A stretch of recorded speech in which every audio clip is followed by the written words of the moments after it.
Buenas tardes a todos, todas, todes.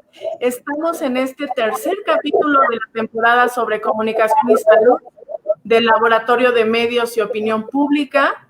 Mi nombre es Carla Daniela Manso y como es casi costumbre, moderaré este tercer episodio del laboratorio que da pie a este proyecto.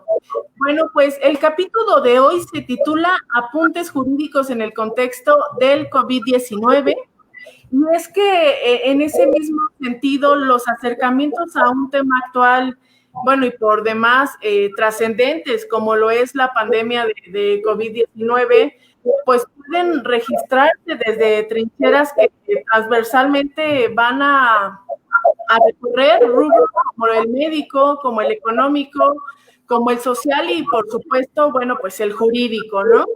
En esta ocasión, y abonando a ese último eje transversal donde va a cruzar este abordaje coyuntural, tendremos la oportunidad de abordar el tema desde el punto de vista jurídico, que a su vez, bueno, en sí mismo tratará de abrir una serie de apartados que abarcan materias como el derecho constitucional, el derecho administrativo y laboral, y bueno, pues también el judicial, entre muchas otras. Yo sé que hay muchísimas vertientes y muchísimas aristas del derecho que pueden ser exploradas desde la coyuntura de la COVID-19. Y bueno, ya sin tanta palabrería, los especialistas en derecho que conforman este panel de opinión, bueno, pues enriquecerán este sano, y es una palabra que tiende a ser valiosísima en estos tiempos, este sano debate, ¿no? Compartiendo experiencias, algunas inquietudes, pues algunas expectativas en torno pues a la COVID-19, a esta coyuntura que nos ha llegado tan lejos. Ya en México rebasamos los 115 días de estar en confinamiento, en esta sana distancia, hace poquito que se dio de alta el país en la coyuntura de la COVID-19. Y pues bueno, iniciaré con presentar en materia laboral. Está con nosotros Cecilia Rasgado de Paz. Es abogada postulante, licenciada en Derecho con especialidad en materia laboral, en proceso de titulación, casi maestra del programa de posgrado de la maestría en Derecho Corporativo por la Escuela Comercial Cámara de Comercio. Actualmente cursa la maestría en Amparo, ha sido parte pues de diversos diplomados, entre los que destacan temas de derecho laboral, juicios orales y estrategias de argumentación jurídica. También es miembro de la asociación, si mal no estoy, de abogados laboralistas, ¿verdad, Cecilia? Del Estado de Michoacán. Siempre digo laboristas en lugar de laboralistas, no sé, ya me dirás que me estoy equivocando brutalmente. También. Sí, ¿verdad? Y, a ver, nos dicen que se está viciando el audio. Sí. Fuertísimo, entonces vamos a bajarle la cámara. Aquí nuestros técnicos no nos dicen nada, ahí nos escuchan perfecto, ¿no? Bien. Y bueno, ya Cecilia nos irá abonando a esta plática desde el derecho laboral. Pues muchísimas bienvenidas casi maestra, licenciada ahora, pero casi maestra. También está con nosotros Juan Marcos Dávila, que departirá acerca del derecho administrativo. Es que más que derecho administrativo es como derecho judicial, pero bueno, él ya nos dirá, porque yo desde mi inopia en toda la materia de derecho, pues, ahí todavía se me atoran los conceptos y las áreas que aborda el derecho. Y bueno, él es especialista en Derecho Electoral y maestro en Derecho. Ambos grados, pues, los otorgó la Universidad Nacional Autónoma de México. Durante su carrera judicial ha tenido cargos como oficial judicial del Juzgado Segundo de Distrito en materia civil en el DF, secretario de Juzgado Segundo del Distrito en materia civil en el mismo Distrito Federal, juez segundo del distrito en materia administrativa en el estado de Nuevo León, juez primero de distrito en el estado de Chiapas, juez primero de distrito de Amparo y juicios federales en el estado de Chiapas, juez en materia mercantil federal en la Laguna de Torreón, Coahuila, y juez tercero en el distrito de Piedras Negras, Coahuila. Ocupa el cargo de juez de distrito a partir de enero de 2015. Bienvenido, maestro Dávila. Y bueno, por fin, y no por último, es el menos importante, en la rama constitucional nos acompaña Brenda Alba Morales. Ella es especialista en Derecho Constitucional por la Facultad de Derecho de la UNAM. Y bueno, pues su experiencia como especialista en la materia ha tenido una formación de 7 años, laborando ya en dependencias federales, tales como la Consejería Jurídica del Ejecutivo Federal y la Comisión Federal de Competencia Económica. Espero haber, son currículums bastante amplios y son semblanzas, bastante amplias que esperemos no haberme equivocado en narrarlas y en describirlas. Y pues bien, debido justamente a algo que comentaba yo al inicio, yo soy especialista en comunicación y salud, y justamente desde esa inopia que me caracteriza para los temas laborales y jurídicos más que nada, pues estableceré una dinámica pues básica para el desarrollo de este capítulo, donde pues cederé gran parte de la palabra a nuestras 3 fuentes especializadas, pero pues también sin dejar de lado que forjarán el hilo conductor de esta conversación algunas ideas que vienen desde la audiencia, que vienen desde la opinión pública, desde justamente esas personas que no estamos inmersas en el tema del derecho, y desde estas ramas que hoy se van a tocar. Quiero comentar también que el maestro Dávila, a sabiendas nuestra, pues que tiene una agenda saturada, solamente estará con nosotros la primera hora, por lo que si no hay inconveniente de nuestras especialistas, pues me gustaría empezar con él. No. Vamos con él, ¿cómo ven? Perfecto. Sí, adelante, claro. Nada más que, ¿sabes qué, Carla? Creo que no, el juez está esperando la entrada. Sí, como que se nos salió ahí, ¿verdad? Como que se salió. Gracias. Ya, es que fui por un helado, perdón. No, hombre, pero el problema es que no nos traes, maestro. Aquí en Piedras Negras está muy fuerte el calor, ya disculparán. No, perdón, es que tuve un problemita ahí técnico, pero inmediatamente me reincorporé. No, muchísimas gracias. Muchas gracias, Carla, Cecilia, un gusto, y Brenda también. Estaremos un poquito más de 1 hora porque ya nos comimos unos 10 minutitos, pero por mi culpa, por supuesto. Y aquí vamos a estar un ratito. Es enorme. Así es.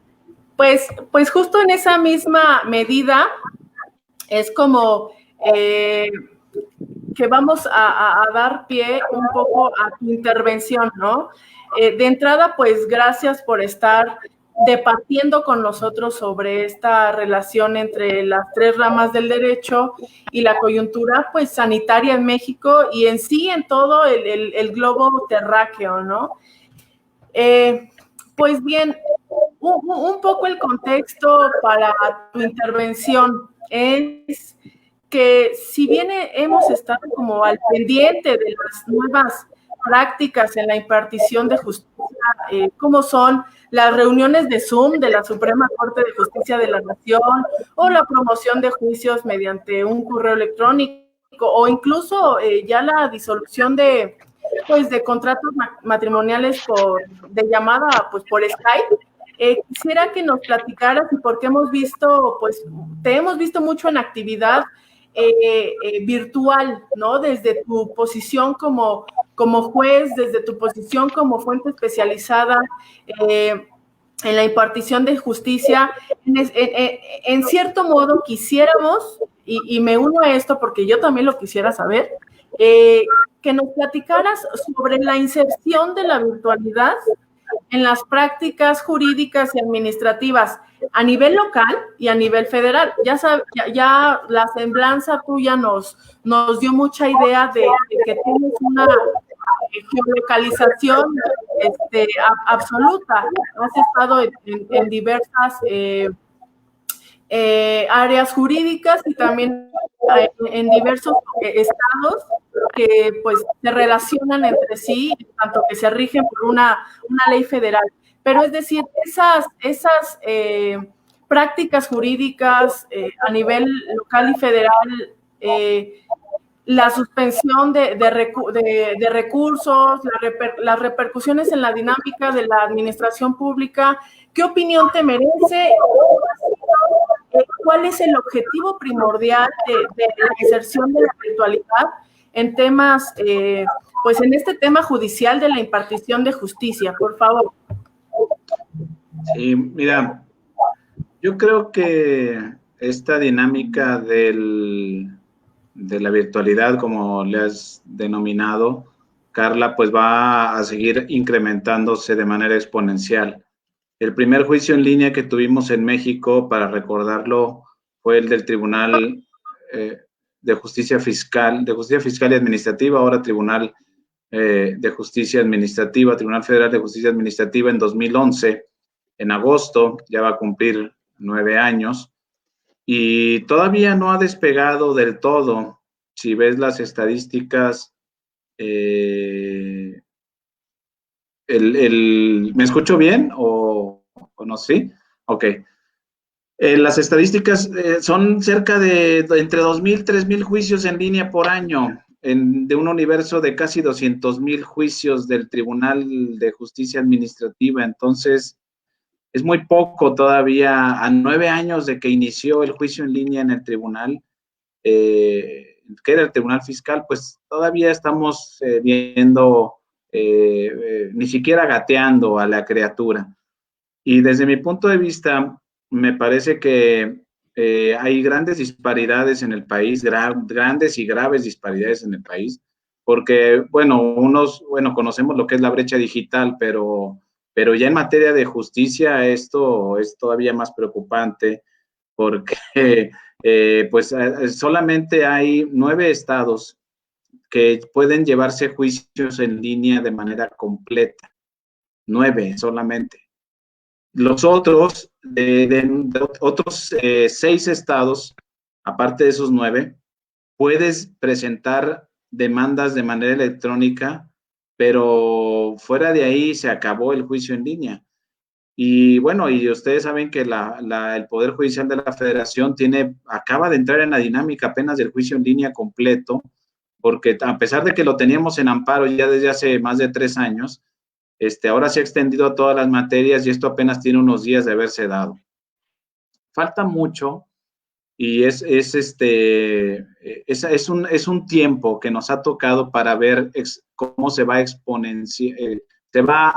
explotar más la virtualidad y el juicio en línea, desde mi punto de vista, en la justicia, tanto federal como en la local, ¿no? Y bajo esa óptica, yo considero que tal vez antes de que termine la década de que va a iniciar o ya inició, como lo quieran ver, vamos a tener juicio en línea en un gran porcentaje ya en México, pero es un proceso lento porque yo lo veo en retrospectiva a cómo está el juicio en línea, el primero, que es el del Tribunal de Justicia Administrativa, que ya lleva 9 años, y todavía sigue estando pues con una dinámica de pocos asuntos, ¿no? En esa perspectiva de virtualidad. En fin, no me quiero alargar demasiado, es un contexto nada más. No es dividir tampoco el país de estados más desarrollados que otros o etcétera. No, esto se puede hacer en todos los estados. ¿Por qué? Porque ahorra mucho dinero, un juicio virtual, un juicio telemático, un juicio en línea, ahorra muchísimo dinero a todo mundo, no solamente a las personas que van a pedir justicia, a los abogados, ahorra dinero al Estado mismo, a los poderes judiciales, y yo creo que es una buena salida en un momento dado para que se pueda ensanchar más la posibilidad de acceso a la justicia.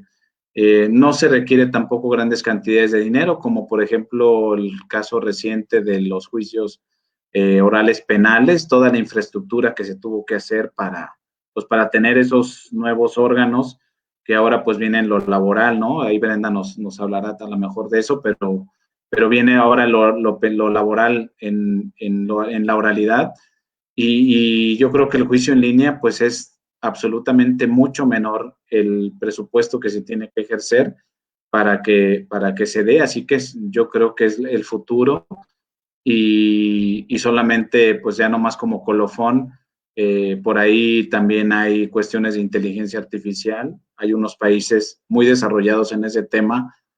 China, por ejemplo, ya está llevando a cabo juicios administrativos con inteligencia artificial, o sea, ya ni siquiera hay jueces, ya todo lo maneja un sistema inteligente, un software inteligente.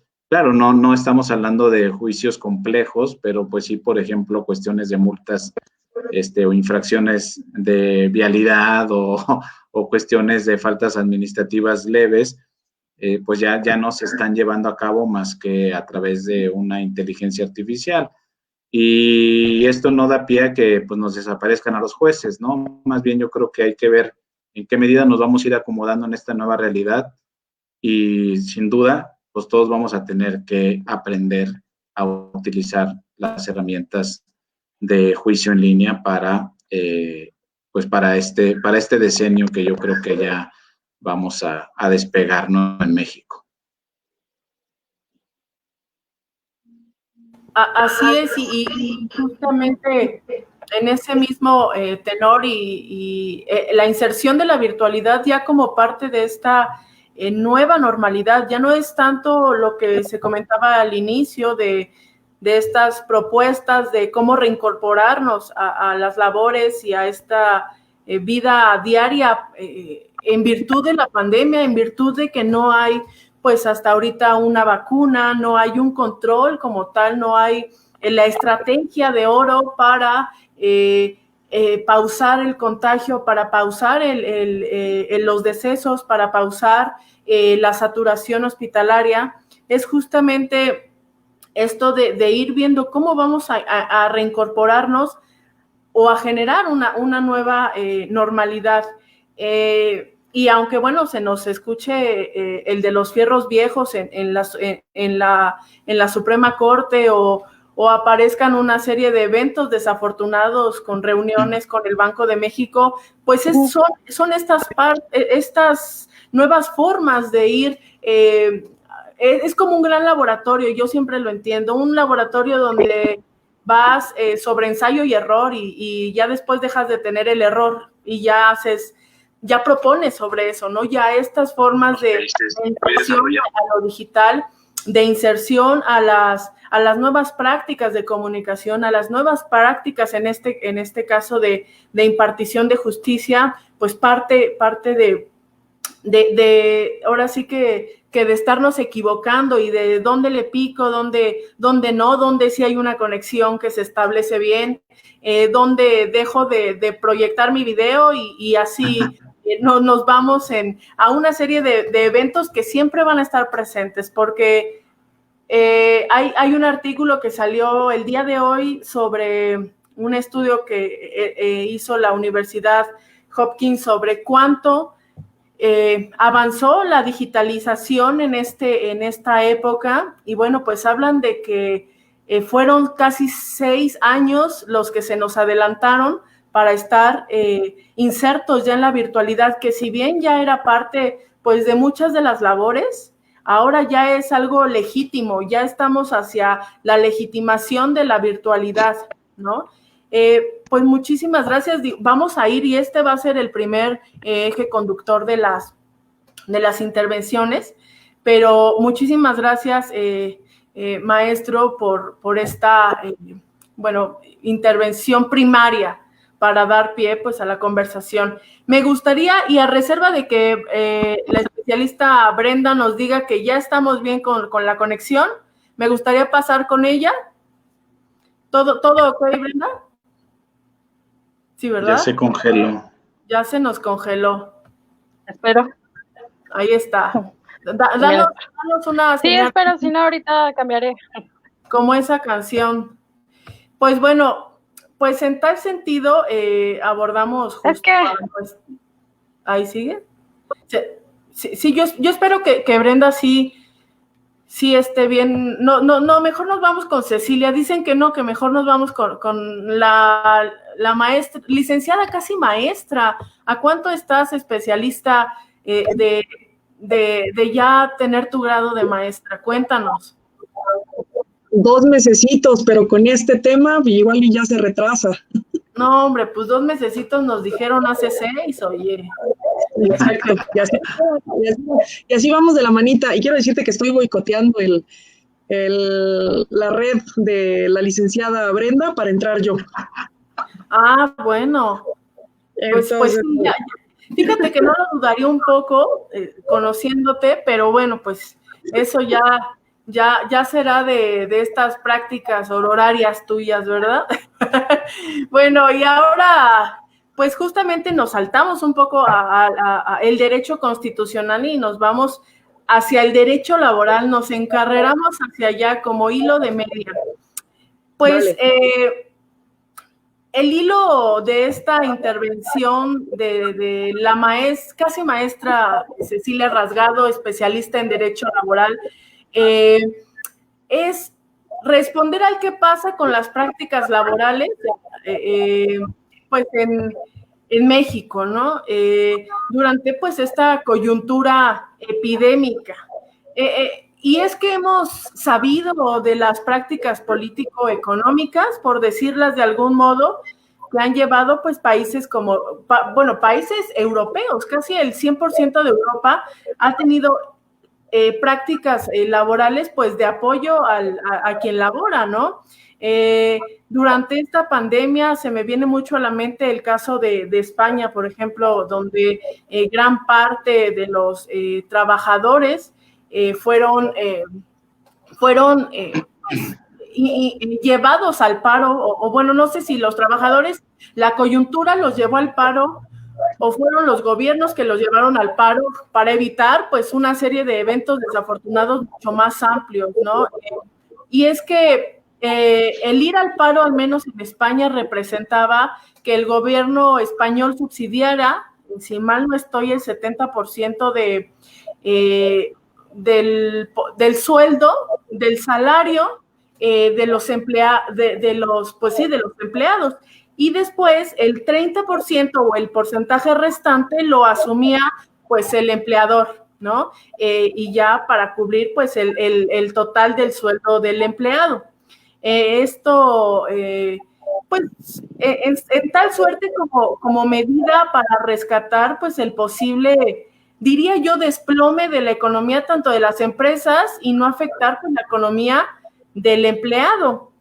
Aunado a ello, yo creo que países como Francia, Reino Unido, la misma España, pausaron el cobro de servicios y de arrendamientos. En fin, hay estrategias económicas y políticas de primer mundo que se abocan en justamente economías del primer mundo.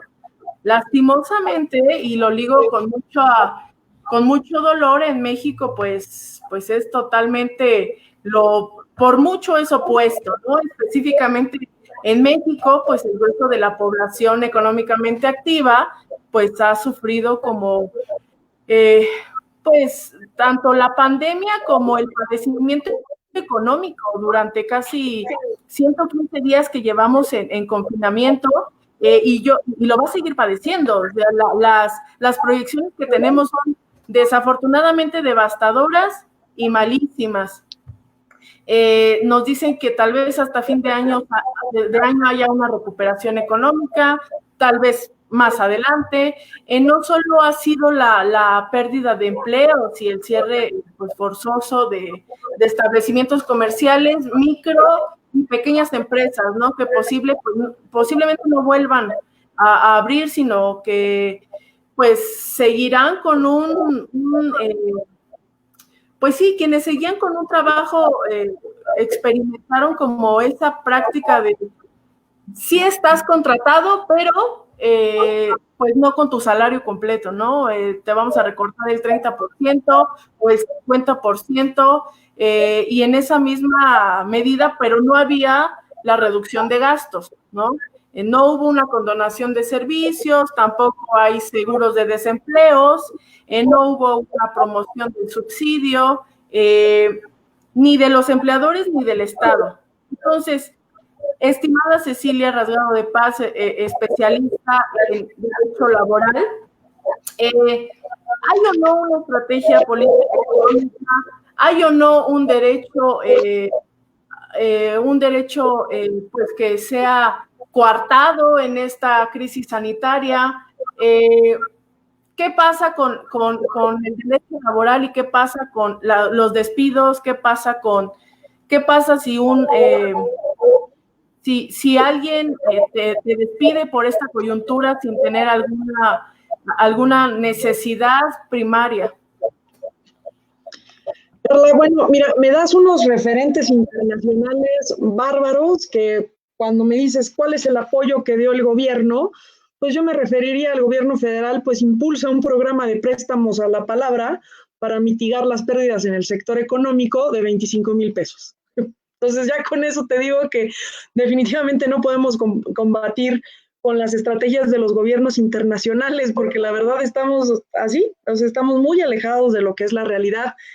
No pretendo hablar mal del gobierno federal, porque al final soy partidaria de hallarme ante las mayorías, pero si tú me dijeras, ¿existe realmente un verdadero impulso por parte del gobierno? Pues yo te diría que no se han visto realidades contundentes que nos puedan dar a nosotros como mexicanos herramientas para poder defendernos de la crisis económica. Tú decías por ahí que en diciembre probablemente las estadísticas, ahora sí que yo tengo otros datos, y dicen que pues la recesión económica viene fuerte.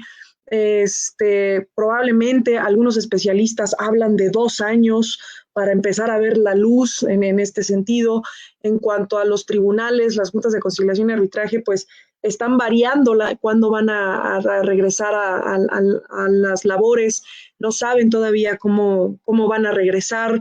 El rezago impresionante que se está dando por el retraso de los juicios, por la impartición propia de la justicia, pues la verdad nos tiene a nosotros en el sector jurídico pues bastante inquietos y con muchísimas dudas pues de saber pues para dónde vamos a dirigirnos.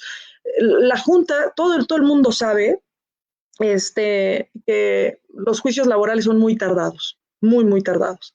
Y con este rezago, con este tiempo, pues la verdad, pues probablemente hasta la propia justicia laboral colapse. Entonces, pues bueno, esperemos que no. Los abogados laboralistas estaremos haciendo lo propio para que esto no nos afecte más de lo que ya nos está afectando. El cierre forzoso de las empresas, quedaron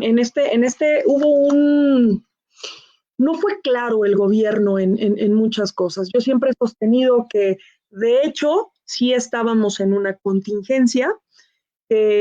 La ley laboral habla de contingencia para poder suspender las relaciones laborales, para tratar en serio sí de apoyar al empresario, de ver cómo se le hace por parte del trabajador y no afectarlo. Pero la verdad el gobierno nunca habló de la palabra contingencia. Todo el tiempo se vino manejando como emergencia sanitaria por causas de fuerza mayor. Y eso a nosotros como laboralistas nos pegó muchísimo porque no sabíamos. Hay artículos en la ley, por ejemplo el 42 bis, que dice que cuando el gobierno federal decrete una contingencia, pues ya podremos suspender las relaciones laborales. El 427, 429, pues también hablan, te dicen y te regulan cómo tiene que ser en el caso que estábamos o que seguimos viviendo, pero la realidad es que en este juego de palabras, muchos en un principio decían, oye, sí suspendo, no suspendo, ¿cómo voy a seguir pagando los salarios completos cuando justo mi producción ya se paró? Y si yo no era esencial, pues híjole, a todos nos pusieron en jaque. Entonces, ¿qué fue lo que pasó conforme iban pasando los días, conforme iba pasando el tiempo? Pues la Junta dijo, bueno, vamos a admitir la reducción de salario con la reducción de las jornadas. Pero también el empresario, al levantar la mano y decir, oye, bueno, vamos ante conciliación y arbitraje y lo hacemos, que es lo correcto, lo que se tendría que hacer, pues también se enfrentaban a una serie de procedimientos que decían, oye, espérame, yo no tengo ahorita, o cierro y mantengo salarios, o cierro y todos nos vamos a la quiebra. Entonces se hizo ahí todo un relajo y todo el tiempo apostamos por el hecho de firmar convenios justo de reducción de salario, llevarlos a home office si su naturaleza de trabajo así lo permitía, esto con el único fin de continuar con la fuente de trabajo. Entonces, el hablar de si fue claro o no, pues la verdad es que eso que te permitía, pues que legalmente la reducción del salario en el 10, en el 20, en el 30, en el 50% no estaba permitida. Tú bajo ninguna circunstancia le puedes reducir al trabajador su salario. Nunca, nunca se lo puedes reducir. Se lo pudieses haber reducido siempre y cuando los dos estén de acuerdo, que no se afecte la esfera jurídica de ninguno de los dos, que lleguen a esta conciliación en el que el trabajador diga, entienda al empleador y diga, ok, no me tienes que pagar todo porque entiendo que no estás produciendo de la misma manera y al final, pues yo quiero regresar a mi fuente de trabajo y poder decir, ok, sí, me redujiste el salario, pero te entendí, empleador, y regreso a un trabajo que podamos seguir, ahora sí que echando los dos para adelante y teniendo en consideración que más adelante nos vamos a recuperar. Entonces, por eso ya ni siquiera decíamos que intervinieran las autoridades, o sea, eso ya era un tema de dos, justo de empleador y de empleado. Entonces, nada más dejar claro que durante esta pandemia la reducción de salarios nunca fue legal, nunca.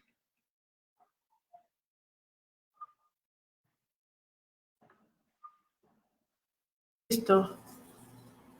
Bien, pues me están diciendo que se nos está viciando el audio en nuestra red. ¿Qué será? Ahí está, a ver, ahorita que nos digan.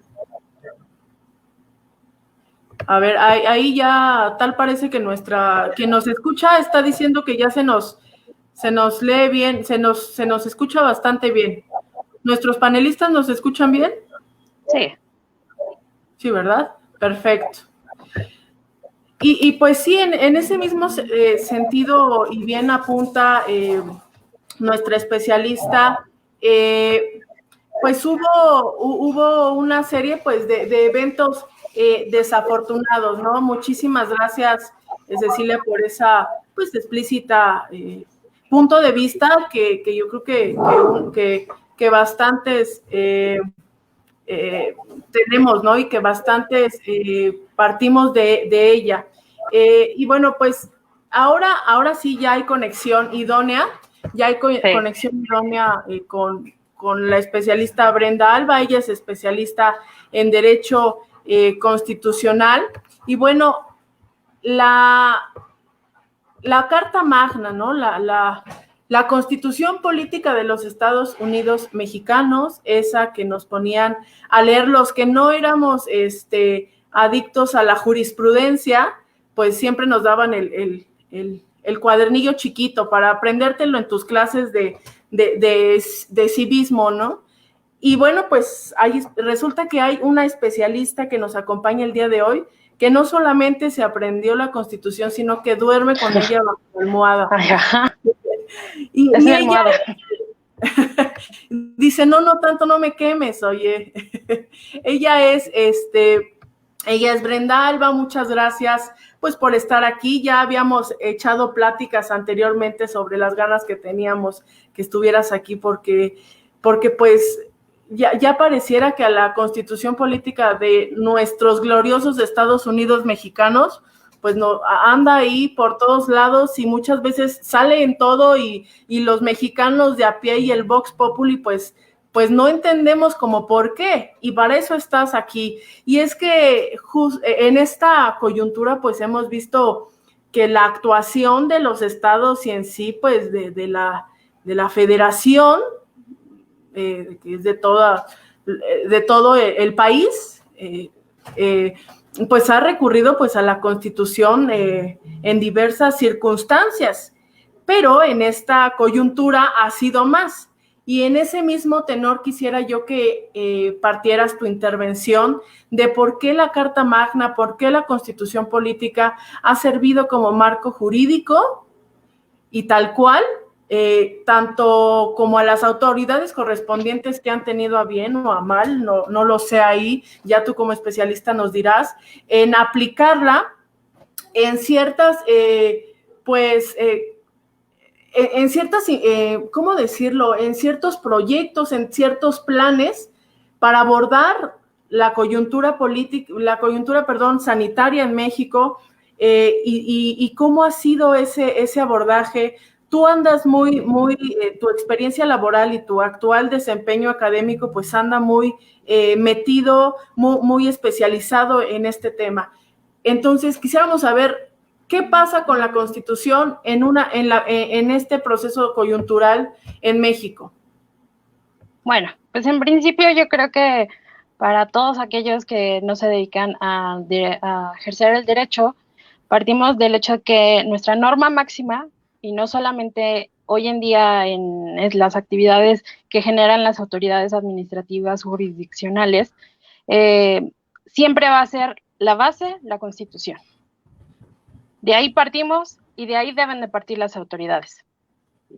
Aquí particularmente, las autoridades administrativas deben de regular su actuar y deben de fundamentarlo y en su caso motivarlo a partir de lo que dispone la Constitución.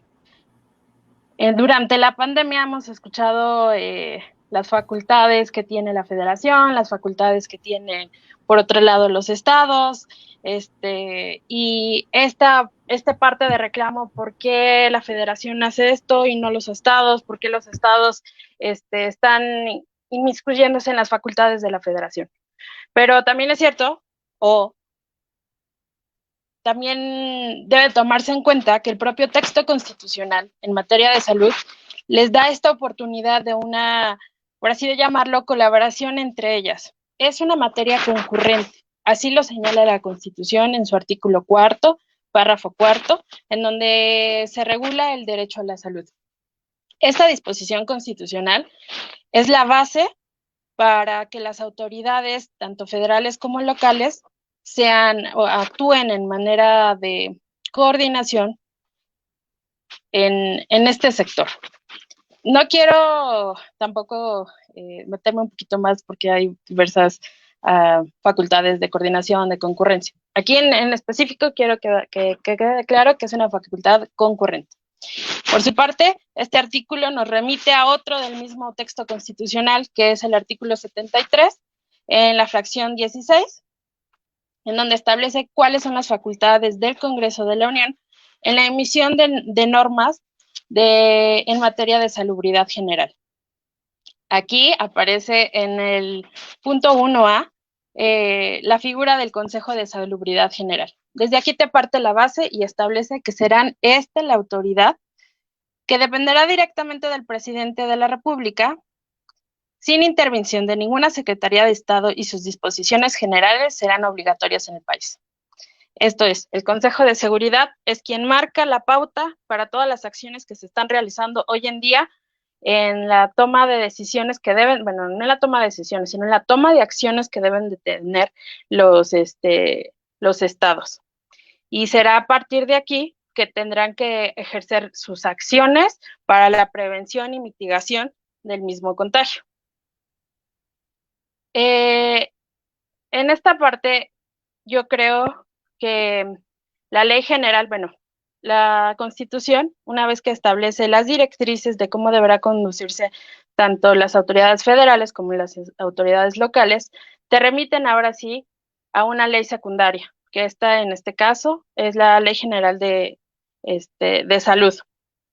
En la Ley General de Salud vienen diversas disposiciones de cómo se deberá de llevar a cabo las actividades y la la protección, por así decirlo, de que deberán de cómo actuar las autoridades para la protección al derecho de la salud. Precisamente los artículos 3 y 13 hablan sobre una concurrencia de nueva cuenta de las facultades que a cada uno le corresponde. Hay un catálogo de estas actividades, los establecen propiamente en el 13 y te dicen en el A le tocarán a todas las actividades que a continuación se enlistan, serán para la federación, en el B para todos los estados, y el C, que es donde de manera explícita dicen que habrá concurrencia en materia de prevención de consumo de narcóticos y atención a las adicciones y persecución de los delitos contra la salud. Creo que este es el problema. Realmente falta una regulación más en coordinación entre las autoridades, porque hay un texto que en estos momentos pareciera muy confuso, de ahora que te toca a ti, ahora que me toca a mí, ¿cuál es tu responsabilidad tú de a ti de federación y cuál es mi responsabilidad? Derivado de ello, pues, actualmente se encuentran en trámite algunos juicios de amparo en donde se están impugnando dos acuerdos que emitieron dos estados, el estado de Jalisco y el de Michoacán, en donde hay un reclamo propiamente porque dicen que hay invasión de esferas competenciales, porque donde están regulando ellos están, se están inmiscuyendo en estas facultades que solamente le confieren a la federación, porque dicen que existe una limitación casi absoluta al tránsito, en su momento los obligaron a ocupar el cubrebocas, decían que no podían, que ellos no eran la autoridad para establecerles este tipo de medidas porque la federación no lo había dicho. Pero en este tema de concurrencia, si bien es cierto que los ejes principales los debe establecer el Consejo de Seguridad, también lo es que el Estado mismo debe de establecer a partir de esas acciones para el control y la mitigación de esta pandemia. Ok, y es que muchas veces teníamos como la relación entre que los efectos las propuestas que se estaban generando desde diversas esferas de lo político, pues no tenían un fundamento explícito y ahora sabemos que sí lo hay.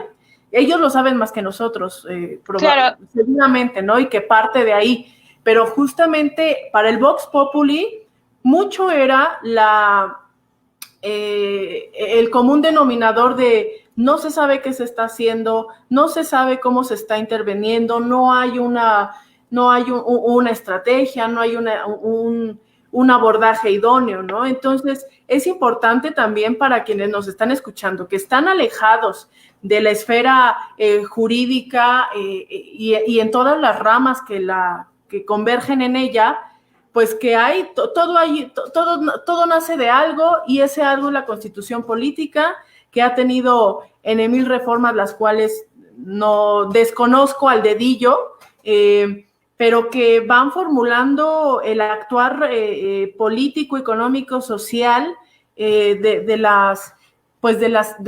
lo que sí es una estrategia, ¿no? De sí es una estrategia respaldarte sobre la Constitución y de ahí partir, ¿no? Muchísimas. Yo creo que más que estrategia, nada más que quisiera que quede claro esta parte. Más que estrategia es una obligación de la autoridad fundar y motivar todas las actividades que él genere. O sea, no es solamente porque sea una buena persona o una mala persona la autoridad, está obligado por ley. Y en este caso, sus atribuciones vienen directamente de la Constitución y de las normas. La forma en cómo se apliquen o los límites que ésta tenga a la hora de su actuación, ahí es cuando pueden entrar en conflicto, como es lo que te comentaba en el caso de los acuerdos que se han emitido por los estados, por su parte, ¿no? Pero sí, eso que quede claro, yo creo, perdón. Claro que sí, muchas gracias. Y justamente quería cederle la palabra a al maestro Dávila porque hacia allá va encaminado esto que acaba de decir y presentar Brenda, hacia esa gestión y esa aplicación de lo fundado y motivado que expuso. Y por favor, aunado a que alzó la palabra, por favor, maestro, por favor, adelante. Fíjense que hay una cuestión que yo he visto que se ha reflexionado poco. Me gustaría compartir una opinión, no tanto desde el punto de vista de juez, porque además de los casos que mencionó Brenda, yo tengo otro también acá en Coahuila, donde se impugnó un decreto del gobernador del estado, por cuestiones de movilidad, por restricción de movilidad durante la COVID-19, en el mes de mayo específicamente, pero hay una palabra que utiliza la Constitución, que ya la mencionó Brenda, y eso es lo que da lugar mucho a lo que es confuso, porque si no tienes bien el norte, o sea, la dirección hacia la que quieres ir en materia de políticas públicas, va a ser un problemón tremendo, y sobre todo estando en una federación como la que tenemos. Y en esta coyuntura que somos una federación, tenemos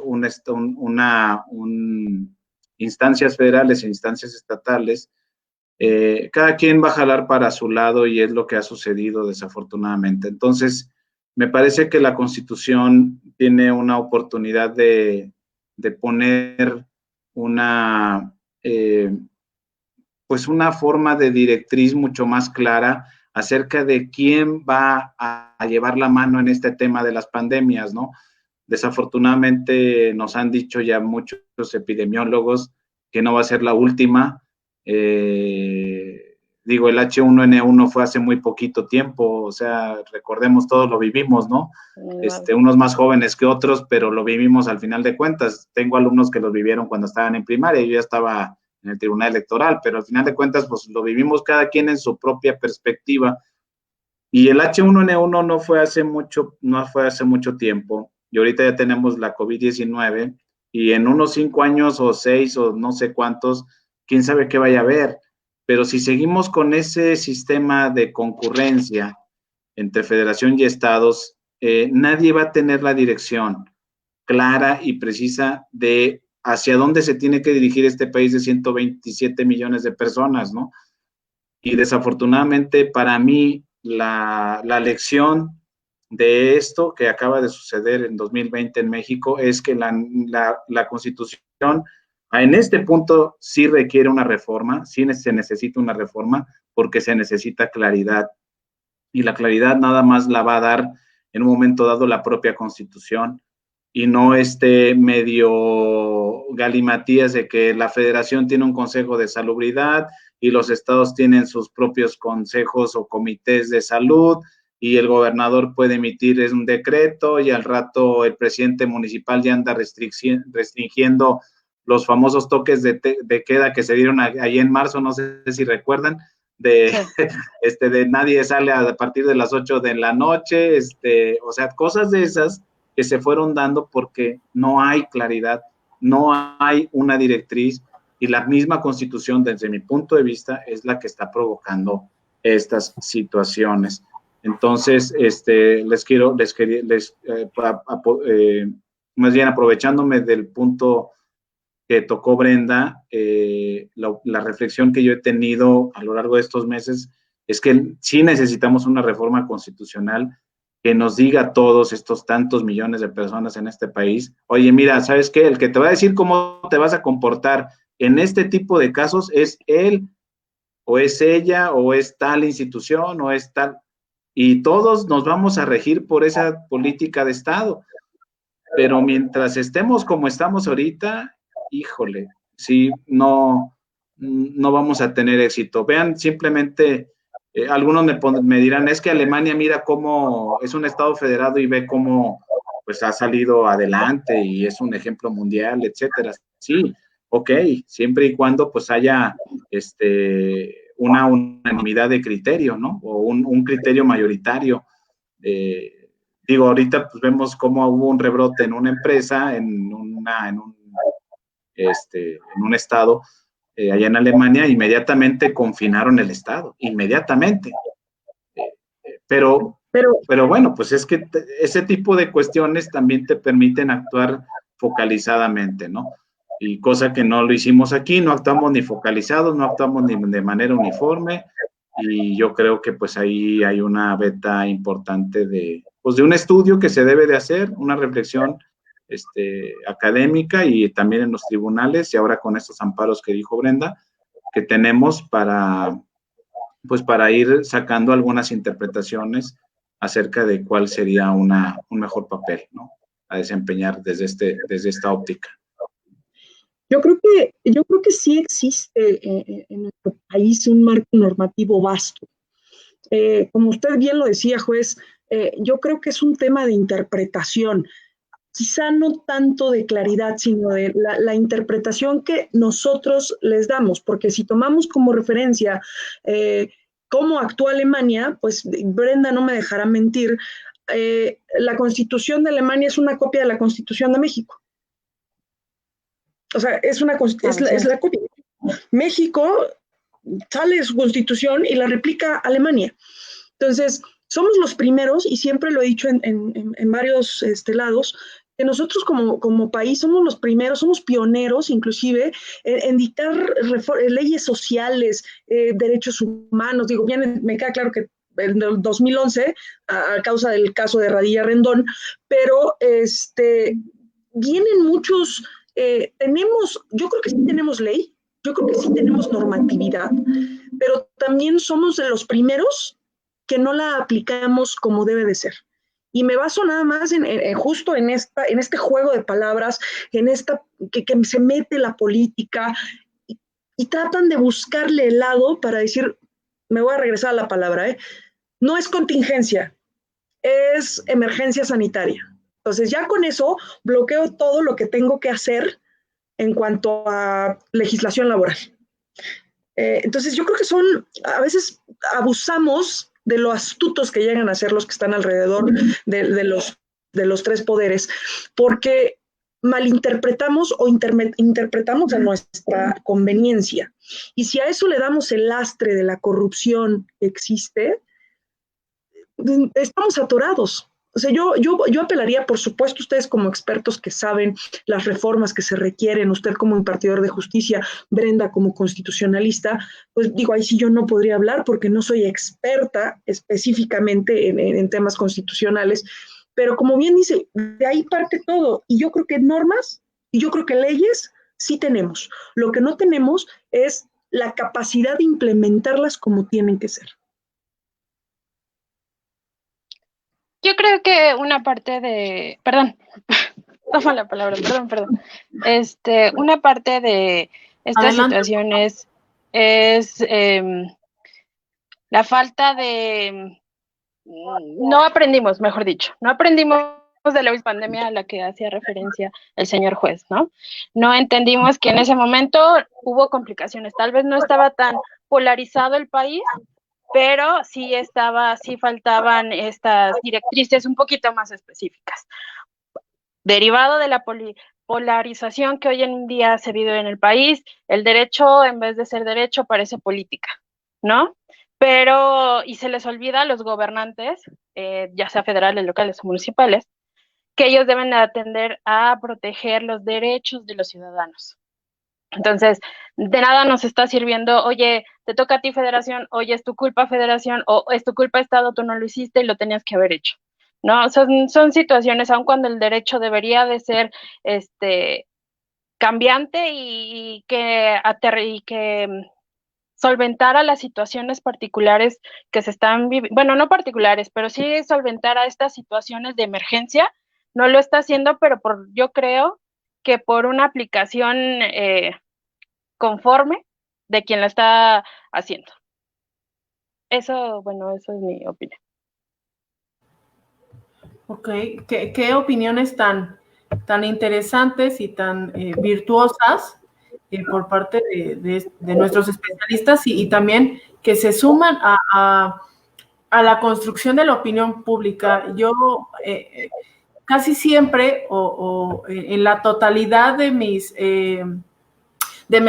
intervenciones siempre han ido hacia la formulación de esa opinión pública, hacia la relación de todos los factores que van a intervenir en la opinión pública, porque finalmente también es esa opinión la que reflejará la interiorización de muchas normas, de muchas, desde a lo mejor un plan de sana distancia, hablando sobre la coyuntura, hasta la no habilitación de términos en el caso jurídico, la percepción de lo laboral en la coyuntura y, por supuesto, la percepción de cómo se está actuando por parte de los políticos y, bueno, más bien de la clase política de cara a la coyuntura.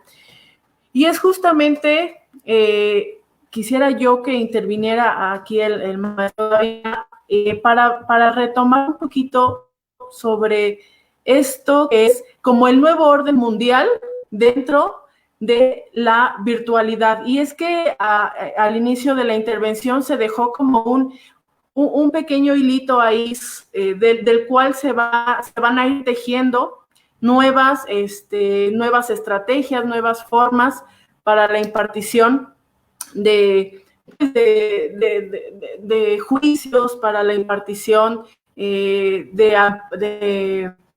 requerimientos, no sé, de acciones civiles de cara a la justicia, ¿no?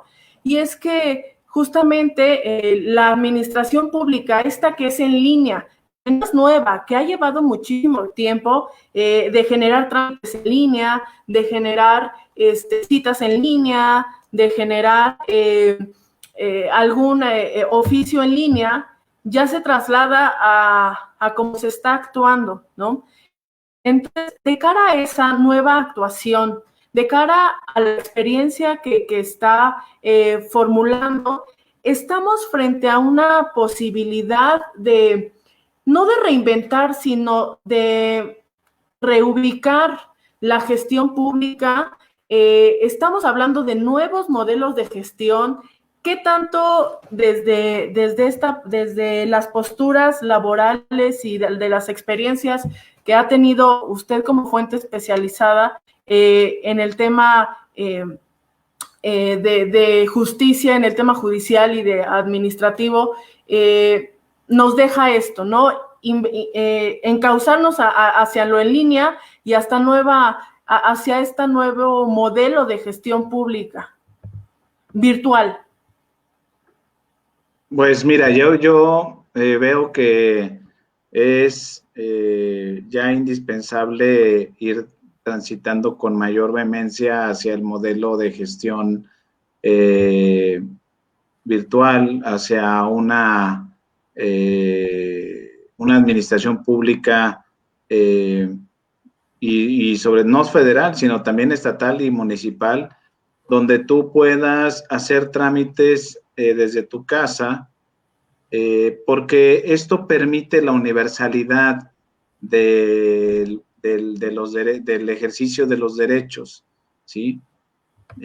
Últimamente me he estado enfocando en el tema de discapacidad y aunque tengamos una convención sobre los derechos de las personas con discapacidad desde pues ya hace 2006, vemos que no se ha avanzado demasiado en cuanto al ejercicio de los derechos de las personas con discapacidad e integrándolos de una manera seria a esta situación de que, por ejemplo, cualquier trámite que tú puedas realizar, pues lo hagas desde tu casa. ¿Cuántas veces no vimos los comentarios en redes sociales, incluso abogados que presentaron amparos, porque a personas adultas mayores se les obligaba a ir a los bancos a presentarse para hacer un trámite, el que sea, ¿no? Cuando, pues bueno, o sea, esto se podría evitar si tuviéramos ya con una amplia difusión la banca móvil, por ejemplo. Y no solamente eso, sino también tú quieres hacer una construcción en tu casa y forzosamente tienes que acudir a la oficina, municipal correspondiente para para obtener el trámite, o quieres iniciar un negocio y necesitas un permiso o no sé, todo eso que desde mi punto de vista se puede ya con los elementos que tenemos actualmente de avances tecnológicos, se puede realizar a través del Internet, ¿no? Básicamente. Y el se puede es que también las normas estén habilitadas, el sistema jurídico, el derecho, las leyes, pues estén habilitadas para propiciar este tipo de situaciones. Hay que meterle recurso, hay que meterle dinero, claro que sí, hay que meterle dinero a lo que es el modelo de gestión virtual, el modelo de gestión en línea, pero eso es un dinero que es bien invertido desde mi punto de vista, porque este aspecto que no se ve y que nosotros no vemos, pero que otros millones de mexicanos sí lo notan, que es precisamente la posibilidad de que ejerzan sus derechos cuando se les facilita el no tener que ir personalmente a una oficina, pues bueno, no estamos hablando de miles de personas en este país, estamos hablando de varios millones de personas.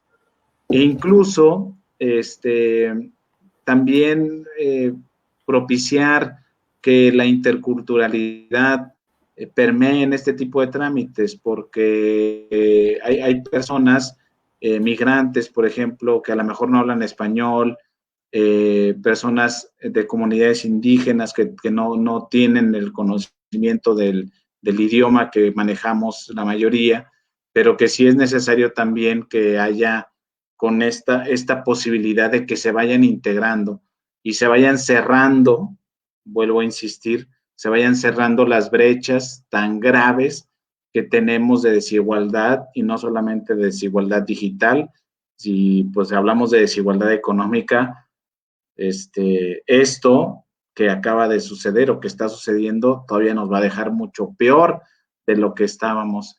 Y si no vamos entendiendo cuáles son los caminos que nos pueden acortar para que la desigualdad vaya desapareciendo, o no lo entendemos de una manera del siglo XXI, porque tal vez algunos lo entiendan a la manera del siglo XIX, pero en el siglo XXI una forma muy importante de integración es lo digital, es el Internet, ¿no? Y que todos tengan esa posibilidad.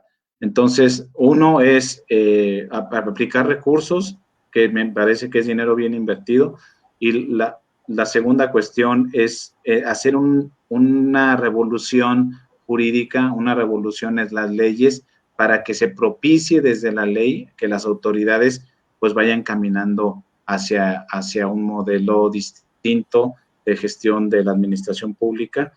Y en cuanto a lo que son nosotros los tribunales y los juzgados, pues vuelvo a reiterar que pues todavía faltan muchos estados por incluirse en la cuestión del juicio en línea.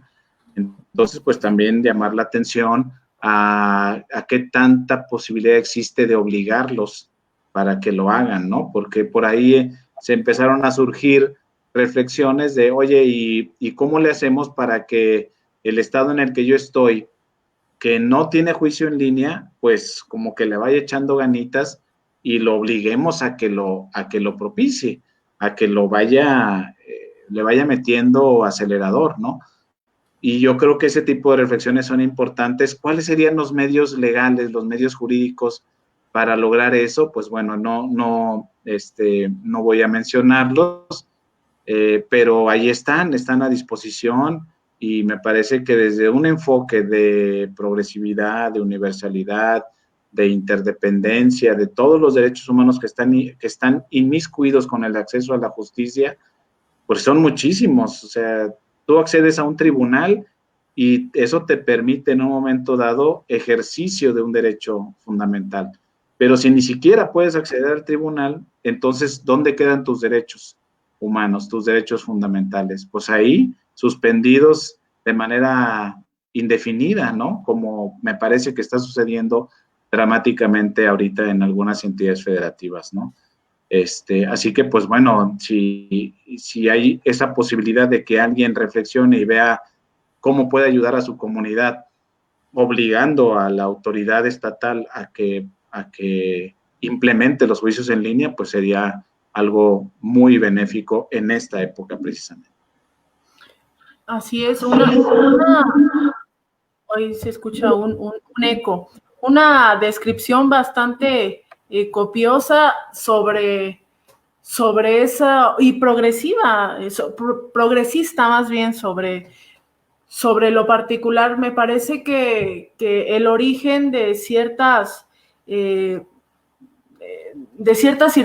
situaciones que se están viviendo en esta coyuntura, pues es la desigualdad, y esa transición hacia lo digital se encuentra anclada a eso, ¿no? Muchas gracias, maestro. Fue una intervención bastante interesante y que nos deja con mucha reflexión sobre eso y sobre dónde se encuentra parada la mayoría de los mexicanos de cara a la nueva normalidad y a la nueva estrategia de llevar a cabo este tipo de intervenciones, como es la impartición de justicia, y bueno, pues en la cual esta tramitología que a veces como ciudadano lo vemos así, muchas veces también la tenemos de cara a esta brecha digital y generacional, ¿no? Porque no todos están abiertas a esa intención, y tampoco no todos tienen el acceso. Muchísimas gracias por esos puntos para la reflexión. Perdón, Carla. Sí, justo vamos a hacer que nos traigan la cuenta y vamos a cortar aquí y volvemos a abrir como cuando estás en el brunch con los amigos. Brenda se fue varios minutos, yo creo que ella sería la buena para pagar, ¿eh?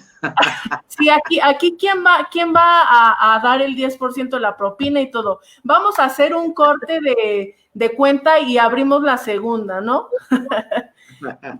Y justo en este mismo tenor quiero expresar mi agradecimiento por esta disposición a unirse al proyecto de Laboratorio de Medios y Opinión Pública, en la cual pues hemos tenido una charla bastante grata en lo que respecta. Y muchas gracias, maestro Dávila, por estar presente y por darnos 1 hora 10 minutos con toda la serie de eventos desafortunados que pasaron. No, pues muchas gracias, al contrario, a Brenda y a Cecilia por las reflexiones que compartieron con todos nosotros. Me llevo cosas muy positivas, me llevo importantes opiniones, también Carla por tu moderación y por la posibilidad de estar aquí con todas ustedes. Estoy abierto para seguir platicando en el futuro, ya con un poco más de tiempo, y pues no me despido. Muchas gracias a todos los que nos están viendo, que tuvieron su tiempo y la disponibilidad. Se los agradezco también de todo corazón, y pues nos seguimos viendo en redes sociales. Claro que sí. Muchísimas gracias. Y ahora sí que nos traigan la segunda ronda. Bye. Bye. Listo. Pues nos quedamos aquí. Hagamos la sobremesa de esto, que es la más larga y la más divertida, y que a veces es la más descarada de todas. Y bueno, yo quiero empezar muchas gracias, antes de pues agradecer también a la presencia del maestro Dávila sobre esto, pero yo quiero hacer un espacio rapidísimo, que hemos tenido una audiencia súper participativa. O sea, esto es inaudito en el Laboratorio de Medios y Opinión Pública. Tuvimos celebridades aquí, parece red carpet de los Oscars. Muchos saludos a la maestra Cecilia Rasgado de Paz. Nos manda, eso nos dice Edgar Eduardo. Ana Marta Escobedo nos dice un panel muy integrado, muy integral, ansiosa por escucharlos. Me suena a esta persona, no sé quién sea, pero ya he estado varias veces. Me suena también. Aquí tenemos una intervención interesantísima. Mayra Pérez nos dice, nos felicita por la mesa, la justicia no puede confinarse, la justicia no puede confinarse ni retrasarse y ante la pandemia esto ha pasado. Por favor, aborden el tema de la implementación de la reforma laboral y el reto que implica. Esto nos dice Mayra y que va encaminadísimo al tema que está tratando Cecilia Rasgado de Paz. Está también Verónica Nande, considerando esta emergencia sanitaria que tiene paralizada la impartición de justicia en ciertas materias, sí resultaría positiva e impulsará trámites de juicios, que se relaciona un poco con lo que decía el maestro Dávila. Sí, dicen que los abogados también sueltan buenos chistes. Sí, yo lo creo, porque se ha tenido una buena dinámica. Aquí hay una, ¿qué más? Aquí dice Cristian Salazar, es lamentable que el presidente presuma el adelanto de transferencias como una política frente a la pandemia. Para tiempos extraordinarios se requieren medidas extraordinarias, que es algo que hemos venido como abonando sobre eso, ¿no? Abonando sobre lo extraordinario y justamente sobre lo que se construye a partir de esto. A ver, otra pregunta para en materia laboral, que nos hace de nuevo Verónica Nande. En materia laboral, sin duda alguna, habrá mucho trabajo en juntas, juzgados de distrito y colegiados, motivados por los trabajadores y trabajadoras, invocando principios de convenios internacionales de considerar que la interpretación que realizan son los patrones ilegal en la aplicación de derechos de los decretos COVID y la Ley Federal del Trabajo, es el LFT, ¿no? Bueno, hay como mucho interés sobre el tema laboral, porque aparte ha pegado mucho, Cecilia, ha pegado mucho porque todos aquí trabajamos, ¿no? O sea, llevar una vida medianamente estable implica trabajar.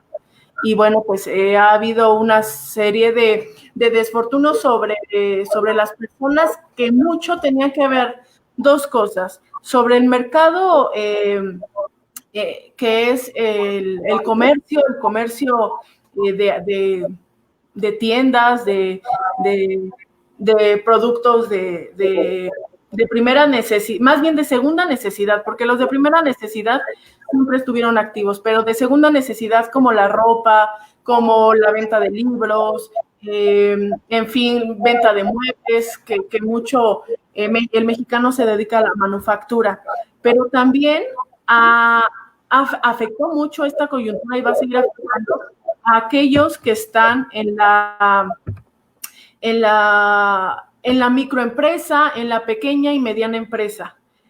Partiendo de eso, y justamente abonando un poco a la pregunta que nos viene aquí con Mayra, que abordar el tema de la reforma laboral y el reto que implica en esta coyuntura y de cara a la serie de eventos que fueron construyendo ya no un problema sanitario, sino un problema económico, un problema de crisis social, de crisis económica, de crisis laboral.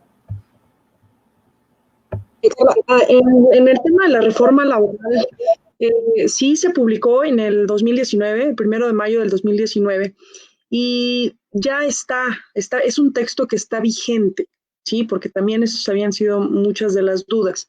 Pero también en los artículos transitorios habla, en esta vacatio legis que tenemos, habla que van a empezar a operar o tienen como límite hasta el 2023, ¿sí? Habemos muchos incrédulos porque se requiere de un presupuesto tremendo para lograr implementar la reforma, para lograr estos juzgados laborales, estos tribunales, el propio Centro Federal de Conciliación y Registro Laboral, que ahí se concentrarán todos los registros, los sindicatos. Requiere de muchísimo presupuesto, muchísimo. Es algo que también nos hace como, es una reforma necesaria, sí, pero nos hace cortocircuito cuando hace un mes la secretaria del Trabajo dijo que aún con todo y pandemia, la reforma sí se va a implementar, e inclusive ella hablaba que al menos aquí en la Ciudad de México se va a implementar el 21 de mayo del 2021. Entonces, aún con todo el rezago que esto implicó para las juntas de conciliación y arbitraje, decir que la reforma sí va para el siguiente año, pues es un poquito difícil de creer por el rezago económico que va a existir también. Si se implementa o no, qué bueno. El Estado de México es uno de los que ya está avanzando a marchas forzadas. Ellos ya inician en octubre, el 21 de octubre de este año, ya inician con las funciones de los juzgados del centro. Entonces, aquí al menos en la Ciudad de México, esa es la fecha tentativa. No sé si realmente la vayan a implementar. Vino a estructurar lo que conocíamos hasta ahorita como como materia laboral, nos viene a estructurar mucho porque viene a economizar y a facilitar estos juicios. Hace un momento hablaba de que los juicios son tardadísimos en este tema. De hecho, tú me comentabas que el sismo de ayer se sintió como la tardanza de un juicio laboral, ¿no? Y sí, es real, es muchísimo el tiempo. Y ahorita esta reforma le está apostando 6 meses más o menos, ya tengamos casi el juicio terminado, sentencia ejecutado, laudo ejecutado y todo. Es un sueño para muchos, pues, híjole, solamente la práctica, solamente el tiempo nos dirá qué tan acertada fue esta reforma.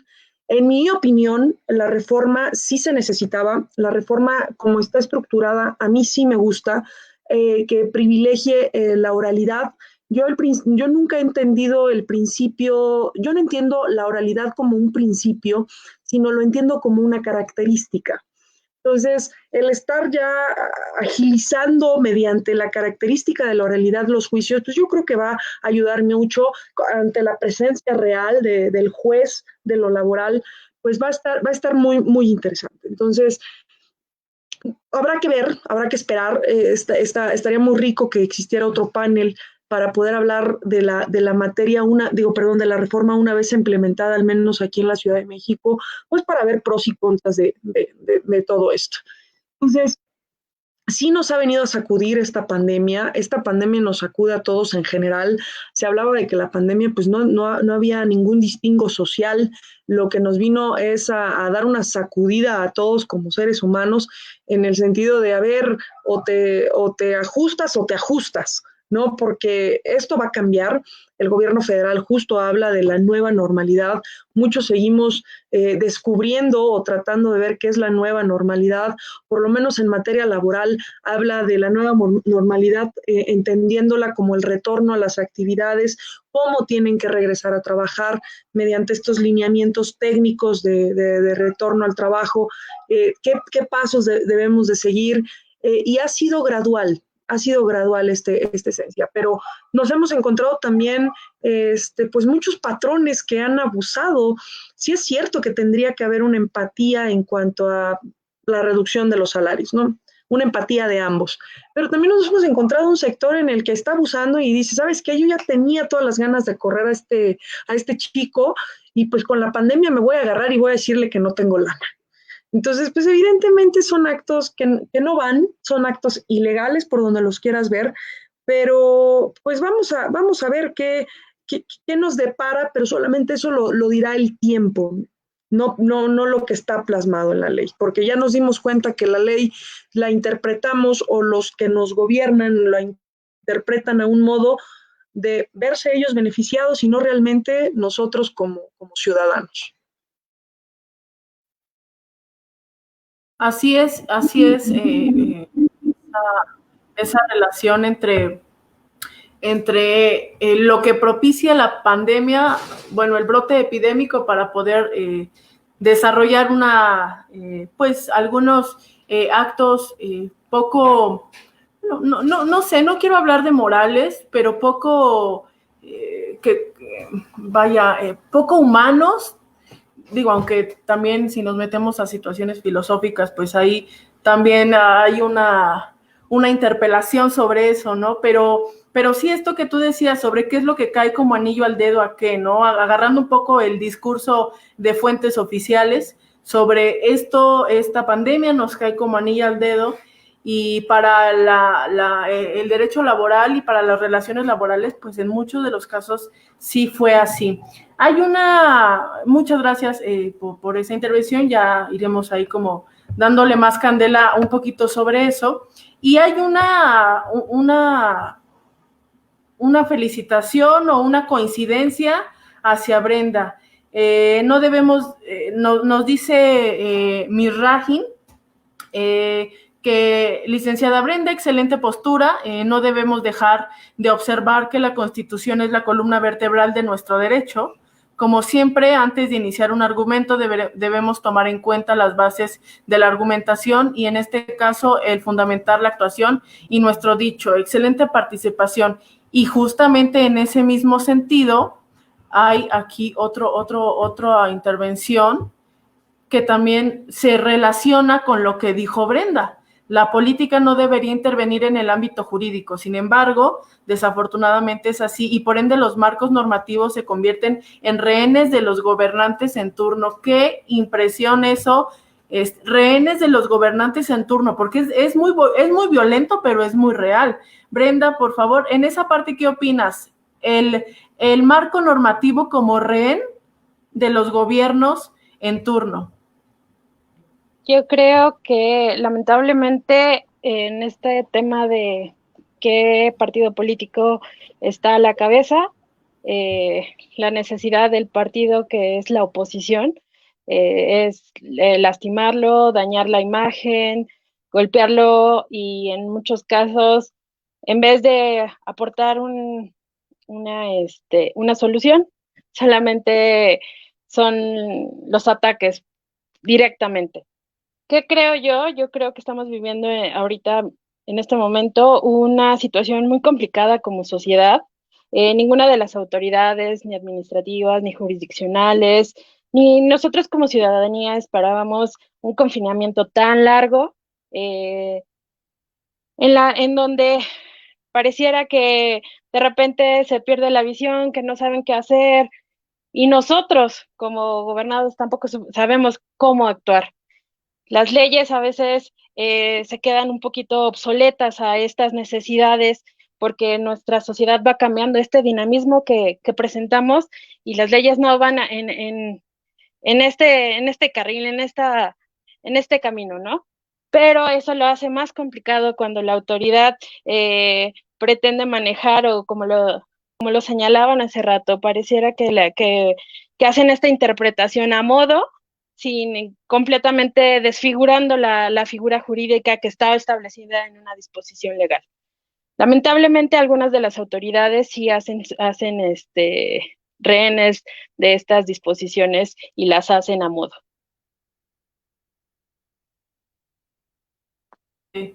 Y es que esa última palabra, el a modo, ha sido como la palabra del siglo, pareciera.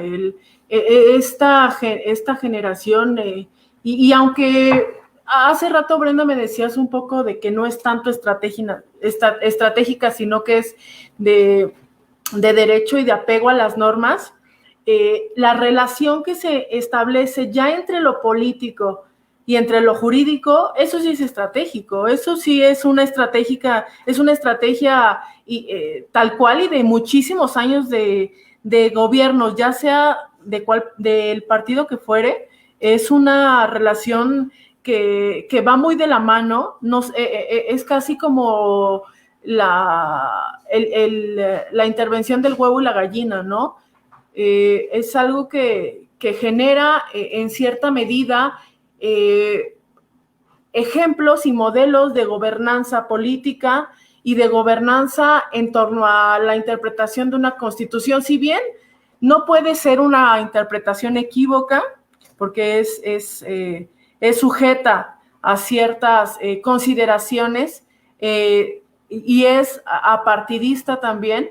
Creo que lo que tiene que ver o lo que se relaciona con la ocupación de la constitución política en la gobernanza es sin duda una relación interesantísima.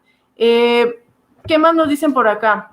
Bueno, nos piden que por favor la maestra Cecilia Rasgado de Paz ahonde sobre la Ley Federal del Trabajo, pero bueno, a reserva de que tengamos algo más que ver ahí, yo siento que yo también coincido con un poco lo que dice Cecilia, que son temas que deben de estar sujetos a paneles y de más de un solo capítulo, ¿no? De esto, porque es que lo tenemos demasiado interiorizado la Ley Federal del Trabajo, tenemos demasiado interiorizado la parte de la justicia laboral,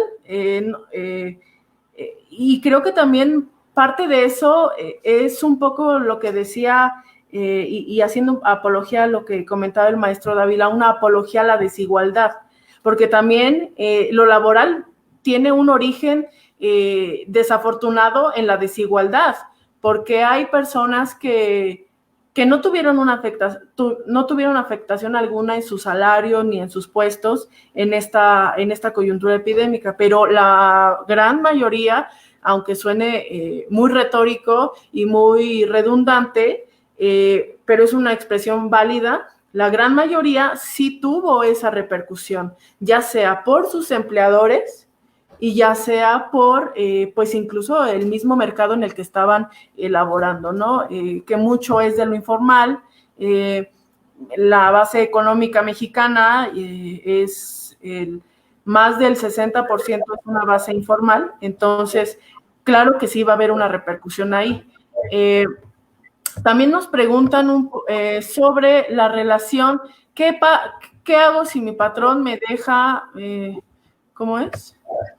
Sí, ¿qué pasaba? Por acá tenía yo la pregunta que había visto, a ver si la encontramos acá rapidísimo en el timeline.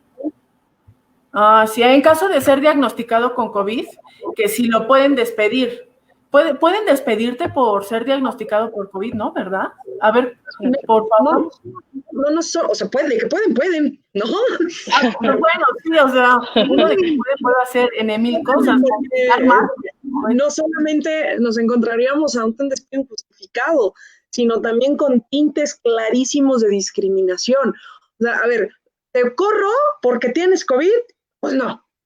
Si tienes COVID, vete a casa y tendríamos que hacer toda una política porque los lineamientos que lanzó el gobierno federal a través de la Secretaría del Trabajo, a través del propio Instituto Mexicano del Seguro Social, mediante esta autoevaluación, pues se habla de todo, incluyendo hasta grupos vulnerables.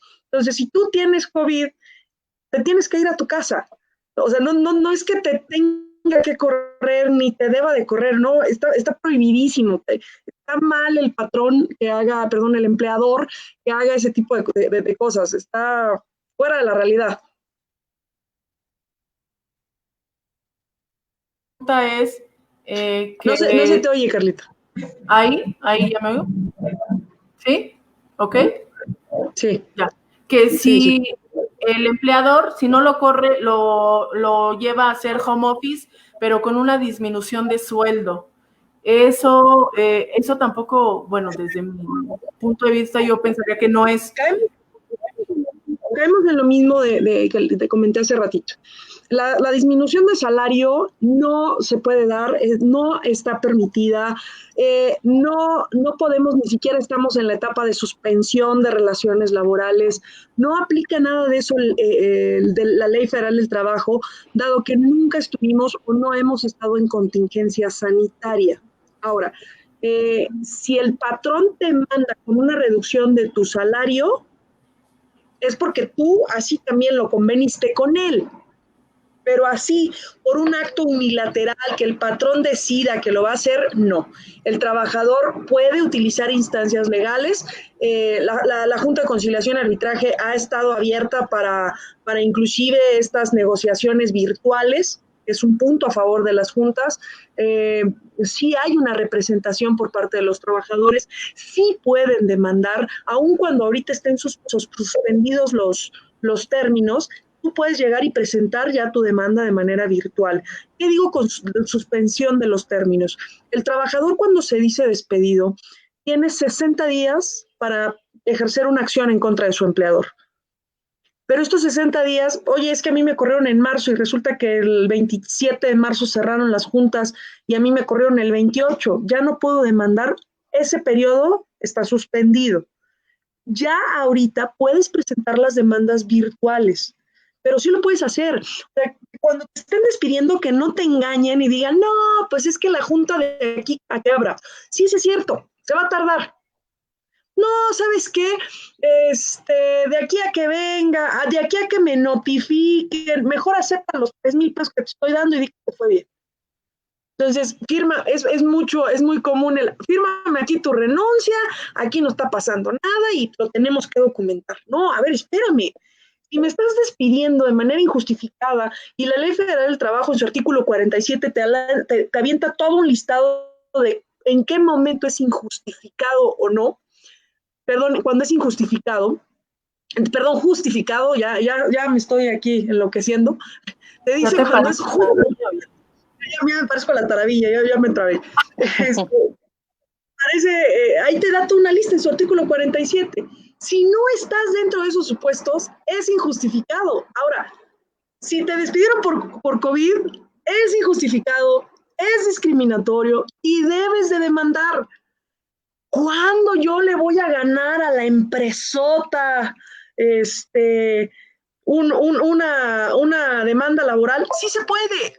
Sí se puede, porque yo puedo decir que la Ley Federal del Trabajo a veces cae en el paternalismo del trabajador, ¿sí? Y deja un margen muy pequeño al empleador para poderse defender, pero sí lo hay, o sea, sí existe esa manera de poderse defender. Sin embargo, no se crean que no pueden hacerlo, por supuesto que lo pueden hacer. Suelen los abogados laboralistas o el abogado, el que sea, o el de recursos humanos, llegar y despedir al trabajador y decirle, no, pues yo voy a comprar a tu abogado, nos vamos a tardar quién sabe cuántos años, pues mejor acéptame esto. Y el trabajador, ante el desconocimiento y también ante el temor, dice, pues sí, te voy a firmar y ya, no pasó nada. Y el empleador está feliz de la vida despidiendo por la vida, así como así, utilizando y haciendo desechables a las personas. Entonces, no debemos de permitir ese tipo de actos. El desconocer nuestros derechos, el desconocimiento nos provoca temor. Entonces, acérquense, hay abogados de oficio, está la Profedet que te pueden dar tus derechos, hay abogados particulares muy buenos, muy honestos, muy éticos, que realmente te pueden decir, oye, a ver, no es por aquí, a ti te corresponde esto y esto es lo que debemos aprender a negociar, ¿sí? Entonces, no partamos en una decisión por el desconocimiento. Y también yo siempre le digo a todos mis clientes, el día que tú vayas a negociar, no necesites, porque el que necesita pierde. ¿Por qué? Como el patrón ya me está corriendo y me está dando en este momento mis 3,000 pesos, madre, estoy en la pandemia, no voy a encontrar trabajo, ¿para dónde jalo? No, pues sí los voy a tener que tomar, porque es la realidad. El que manda es el bolsillo, a veces ni siquiera son las intenciones o la voluntad, es el bolsillo, porque uno dice, bueno, pues con 3,000 pesos, por lo menos me voy 1 o 2 semanas y la brinco y la libro y pues ya veré cómo le hago. De eso a veces abusan la mayoría de las empresas y es justo lo que no debemos de permitir, no se debe de permitir. Entonces, no partamos del desconocimiento y lo reitero mucho porque sí hay una ley y sí se puede hacer que se haga valer. ¿Que lleva tiempo? Sí. ¿Que tarda? Por supuesto que sí. Pero que le vas a dar un dolor de cabeza a tu empleador que te despidió de manera injustificada, créeme que se lo vas a dar. Eso es un hecho.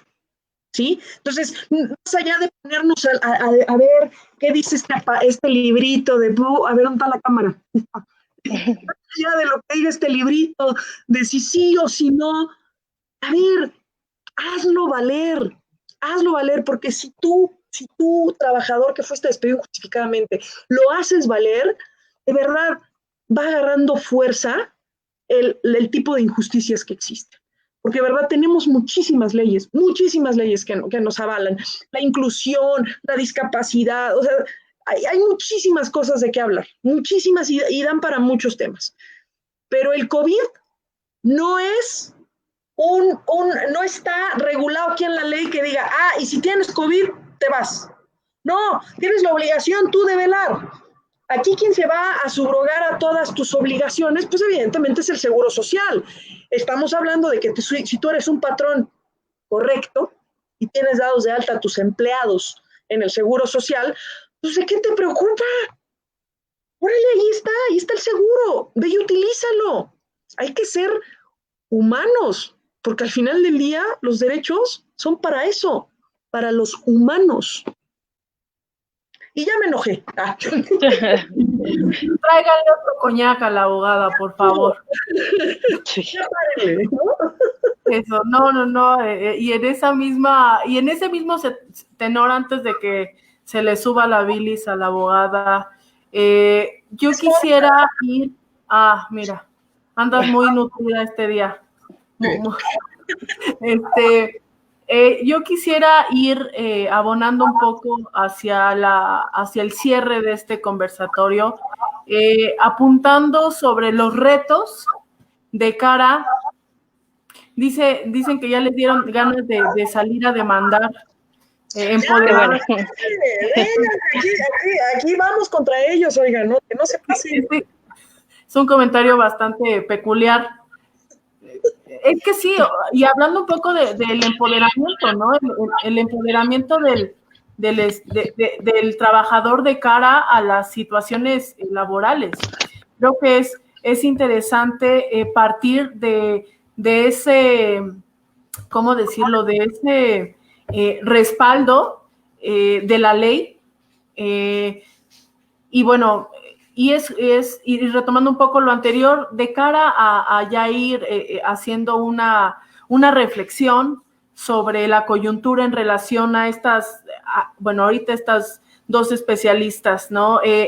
Alba, Brenda, me gustaría, que fuéramos cerrando este conversatorio. ¿Cuáles son los retos del derecho constitucional? Si bien tú mencionaste algo sobre el aprendizaje de la H1N1, que había sido muy, muy escaso, de cara a la coyuntura epidémica COVID-19, ¿cuáles son los retos y cuáles son los planes a futuro desde tu expertise, desde tu zona laboral, desde tu especialidad, como es el derecho constitucional, después de COVID-19?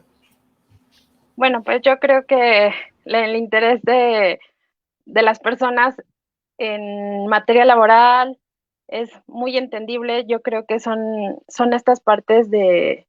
Quisiera primero, abordar este tema, porque pareciera que la Constitución la dejaron de lado y esto, pero no, o sea, realmente es partes de ahí, partes de los derechos que la misma Constitución te establece. Yo comparto algo de Cecilia que decía, pues es que normas tenemos, exacto, normas tenemos. La forma en cómo las aplican las autoridades, la forma en cómo los juzgadores la interpretan, es donde pudiese desvirtuarse este texto legal, ¿no?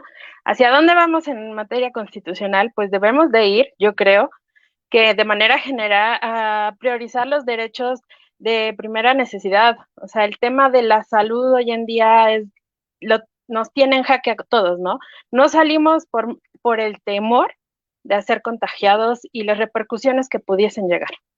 Ahora, también nos tiene en jaque situaciones como quiénes somos más susceptibles a esta enfermedad, qué tanta mortalidad, y de ahí deriva cómo se conforma la población mexicana. ¿Qué es lo que tiene que hacer la autoridad? Pues tendrá que darle como primer elemento, como primer punto de análisis, el tema de salud. En la Constitución, en las normas secundarias, y no solamente estamos hablando de crear nuevos institutos, crear nuevas autoridades, ¿no? Porque enfermedades como las que hoy dicen que son comorbilidades, bueno, que lo son, no que dicen ser, las que son, pues es un tema que nos viene aquejando desde mucho tiempo atrás. Hablaban de que se empiezan a dar primeros pasos en el tema del etiquetado, ¿no? Las autoridades de salud. Estos son los primeros pasos para intentar que dejemos de ser el segundo país más obeso, que es una de las enfermedades de comorbilidad que más están pegando en el tema de mortalidad en esta enfermedad. Pero de ese tipo de legislaciones necesitamos, pero no necesitamos para que la dejen en el cajón el legislador, las necesitamos para allá, las necesitamos para ayer, y obviamente hoy las deberíamos de ocupar, pero bueno, no están aquí, pero hay que buscar la manera de que estén aquí el día de mañana y que no nos toque otra pandemia sin estar por lo menos con los instrumentos necesarios, porque no se trata de que este gobierno es el culpable de todo, o sea, se trata de que todos los gobiernos han dejado de vista la agenda de salud desde hace muchísimo tiempo.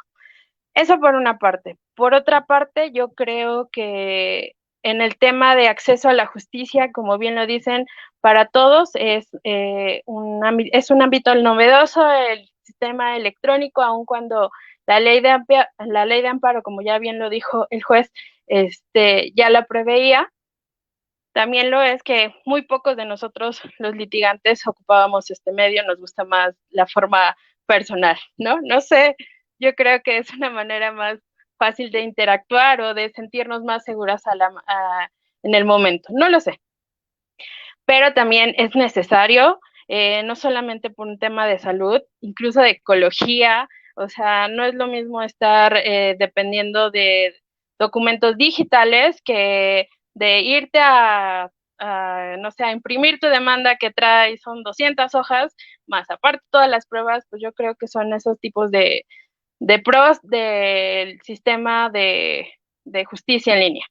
Que vamos a pasos agigantados porque la situación no los está demandando, sí es cierto.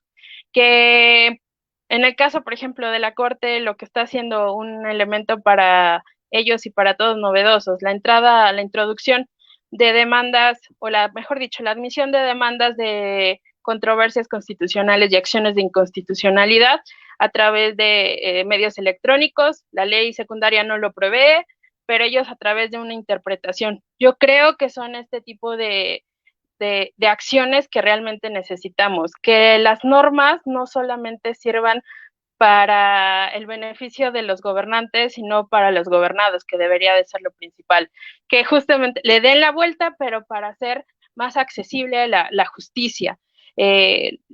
Entiendo que hay muchos retos, porque sí es una opción muy interesante este tema de acceso a la justicia por línea, pero también la situación social que hoy en día vivimos, pues no todos podemos acceder a la misma, ¿no? O sea, pareciera que en algunas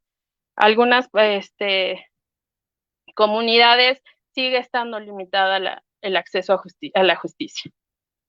Para allá debemos de buscar la manera en cómo estas personas puedan acceder, como bien lo dice el texto constitucional, que todos podamos acceder, que no solamente aquellos que tengan una computadora, un teléfono celular, puedan hacer uso de ellos, porque si no, de nada sirve tener leyes bonitas si al final no lo estamos aplicando para quien deberían de ser.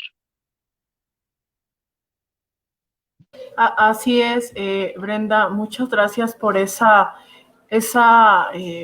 interiorización de de los retos, ¿no? De hacia dónde va el derecho constitucional, hacia dónde van los derechos en sí del ciudadano, de los gobernados, hacia dónde va y hacia dónde tienen que apuntar las miradas, ¿no? De cara a eventos, como comentaba alguien en la audiencia, extraordinarios, ¿no? Y bueno, pues en ese sentido exhorto a la maestra Cecilia a que pueda pues apuntarnos sobre los retos del derecho laboral después de la coyuntura de COVID-19. Partición de justicia es que realmente apliquemos ya la prontitud que la propia ley habla, que se empiece ya a hablar de la reforma laboral, que nos expliquen más a detalle cómo será, cómo se llevará a cabo la implementación a través de los juzgados laborales, cómo se integrará o de quién se integrará el Centro Federal. Me queda claro que ya hay una ley orgánica, pero necesitamos como más información porque nos tienen así como que pues ya literal encerraditos en casa, pero con información no tan concreta. O sea, hemos estado hablando en varios foros, he escuchado a la secretaria del Trabajo en varios foros y es el mismo discurso siempre, ¿no? El mismo discurso, ya estamos trabajando, ya lo estamos haciendo y vamos a empezar. Entonces, el reto en la impartición de justicia es ese, que realmente se implemente la reforma. Yo aplaudiría que así fuera. En cuanto a qué pasa con las relaciones de los trabajadores, empleadores y trabajadores, pues vaya el mismo discurso también en el sentido de seguirlos exhortando a que se unan, porque al final el empleador, que no se le olvide que gracias a sus trabajadores está llevando a cabo su sueño. Y a los empleadores, a los trabajadores, que no se les olvide que es una fuente de empleo, es una fuente de ingreso.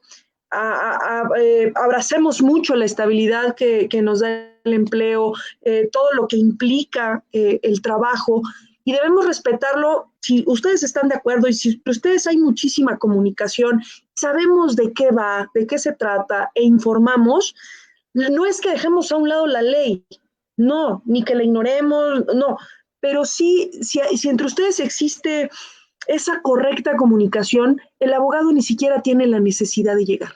Entonces nada más básicamente llega a darle los matices de que nadie esté abusando o que no exista ninguna afectación de ningún derecho de las partes, no más. Sí debemos de seguir demostrando empatía ante esta pandemia. El virus, sigo escuchando de personas que dicen que no existe. Sí, yo no soy científica, yo no soy doctora como para decir si existe o no. Yo lo veo en las noticias, lo veo con personas cercanas, con amigos, que ya se enfermó. Bueno, es algo que existe. Hay que ser también conscientes. Yo siempre les digo que para poder opinar y pararte frente a alguien y decir, yo opino que es esto, es porque conoces del tema, es porque estás informado y con esa información tú puedes decir o emitir una opinión, pero no así. O sea, no a través del desconocimiento. Entonces, sigamos haciéndole caso a las autoridades, porque al final del día son las que tenemos, ¿sí? En este tema de quedarnos en casa, ya existen, yo he visto ya aquí en la Ciudad de México gente que ya veo más gente en la calle. Ahorita ya hay unas actividades nuevas esenciales, las nuevas esenciales, que ya pueden seguir operando y todas las empresas, todas se tienen que basar a través de los lineamientos técnicos. Estos lineamientos técnicos son muy importantes para el retorno al trabajo. ¿Por qué? Porque va a privilegiar la salud, va a privilegiar la vida, no va a tener sesgos discriminatorios y es muy importante que todas las empresas, no te estoy hablando de las empresas, no, todas en general, las pymes, las micro, tienen la obligación de velar por estos lineamientos técnicos. Son muy importantes, su implementación es muy interesante y yo estoy fascinada porque estoy aprendiendo de estas implementaciones y de cómo trabajan o cómo operan.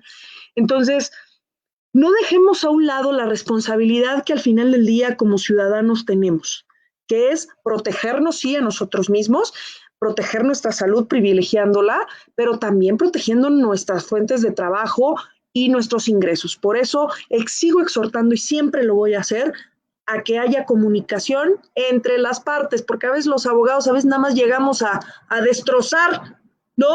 Ah, no, tenemos que mandarlo por eso. Espérame, pues yo nada más quería que me pidiera disculpas, ¿no? Pero ya llegamos ahí a manosear todo. Entonces, no dejen de comunicarse y si evidentemente el abogado es necesario, justo para evitar que abusen legalmente de algunas cláusulas por ahí, ¿sale? Pero nada más para llegar a dar el matiz que se necesita, no para intervenir tanto. Yo escuchaba en un foro, y lo repito mucho, porque decía, ahorita no necesitamos al abogado postulante exitoso que nos gana en los tribunales y wow. No, necesitamos al mediador, necesitamos al conciliador, al que diga, está bien, ahí está la ley, pero mira, el propio gobierno nos está diciendo que no es contingencia, que es emergencia. Pues, yo digo que es una contingencia porque ya no tienes dinero, te están cerrando, te están obligando a cerrar porque la enfermedad así lo está haciendo. Entonces, vaya siempre el mismo discurso en ese sentido, apelando a la conciencia y a la cultura social. Y es justo, muchas gracias, Cecilia, bastante interesante esa relación que guardas sobre el derecho y el cuidado, el derecho y la responsabilidad del ciudadano. Independientemente de que sea en el ámbito laboral, yo creo que en el ámbito como sociedad debemos de ser seres responsables en muchos ámbitos. Ser ciudadano activo tiene muchísimas responsabilidades y en ese mismo tenor tiene muchos derechos. Y ya encaminando para pedir la cuenta y para sacar la morralla y que nos traigan la terminal, yo quiero agradecer sobremanera a nuestros panelistas. Ahora, bueno, pues ya partió el maestro Dávila, pero es un panel que fue muy interesante desde aristas que a veces como ciudadanos, como personas no insertas en tecnicismos, no insertas en un marco jurídico de día a día, desconocemos y nos desprotegemos en esa misma ausencia, ¿no? de consideraciones. Y yo quiero agradecer mucho porque parte de hacia dónde vamos después de esta coyuntura, o ya, ojalá, en las últimas fases de la coyuntura, es hacia el consumo crítico de fuentes especializadas, el consumo crítico de medios de comunicación, el consumo crítico de contenidos. Y es por eso que el hecho de tener fuentes especializadas en estos medios tan de fácil acceso contribuye a la formulación y a la formación de una opinión pública crítica, de una opinión pública estructurada, de una opinión pública que tiene mucho archivo, mucha reserva, muchos puntos de vista, ¿no? Muchas líneas para ser observada, para ser aplicada. No me resta más que agradecerles en este momento a Brenda y a Cecilia por el acompañamiento en este capítulo 3 sobre apuntes jurídicos en el contexto del COVID. Y bueno, pues invitarlos, hemos llegado al final, ya ahorita dice el mesero que nos trae la cuenta, hemos llegado al final y queremos pues invitarlos al siguiente capítulo, el jueves que entra. Todavía no tengo la fecha aquí, Pepe Toño se nos durmió. Y entonces, muchísimas gracias. ¿Algo más para cerrar, Cecilia? ¿Algo más para cerrar, Brenda? Perfecto. No, yo ya, porque si no me pongo mala copa. No, yo ya. Ya lo empezamos a notar desde hace 2 intervenciones, pero pues uno es decente y no quiere decirlo, ¿verdad? Muchas gracias. Muchas gracias a la audiencia que fue muy especializada. O sea, quiero hacer un reconocimiento a la audiencia que si bien estos contenidos están, como acabo de decir, dirigidos a la comunidad de a pie, es importantísimo y me alegra mucho ver una audiencia muy especializada. Gracias a todos los que participaron. No pudimos poner todos por situación de visuales, pero muchísimas gracias, gracias Brenda. Reitero mis agradecimientos a nuestras audiencias. Buenas noches a todos.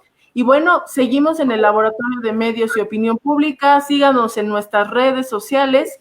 En un rato más estará este video en el canal de YouTube. Está nuestra cuenta de Twitter, donde pueden hacer, si ustedes también tienen sugerencias, donde quieran algún tema en específico, con especialistas específicos, bueno, pues esto está abierto para ello.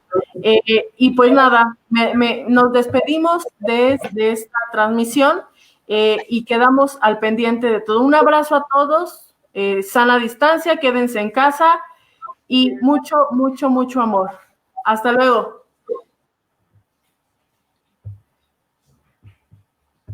Listo.